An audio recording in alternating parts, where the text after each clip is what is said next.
Vous avez été condamné hier par le tribunal correctionnel de Paris à 10 000 € d'amende pour provocation à la haine raciale après des propos sur les mineurs isolés en 2020. Vous faites appel. Les propos, c'est « ils n'ont rien à faire ici, ils sont voleurs, assassins, violeurs, c'est tout ce qu'ils sont, il faut les renvoyer, il ne faut même pas qu'ils viennent, c'est une invasion permanente ». Est-ce que vous regrettez d'avoir prononcé cette phrase? Ah non, je ne regrette absolument pas d'avoir prononcé cette phrase.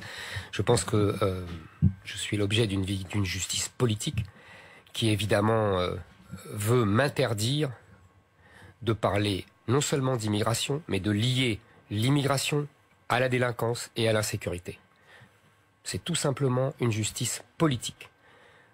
Vous savez, il y a eu un rapport sénatorial, vous voyez, du Sénat, il y a quelques mois, qui dit, en d'autres mots, exactement la même chose, que la violence et la délinquance de ces prétendus mineurs isolés, qui sont en fait des clandestins, qui pour la plupart ne sont pas mineurs et qui ne sont pas isolés puisqu'ils sont soit manipulés par des bandes mafieuses, soit envoyés carrément par leurs parents.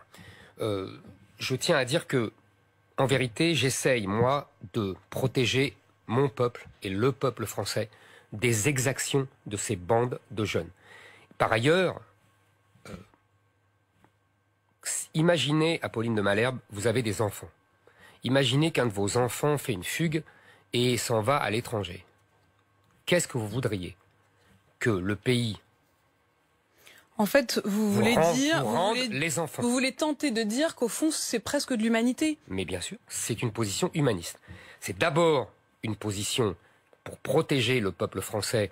Vous savez qu'il y a eu le peuple français et les Français qui sont agressés, volés. 96% des vols de téléphones portables sont le fait de ces mineurs isolés.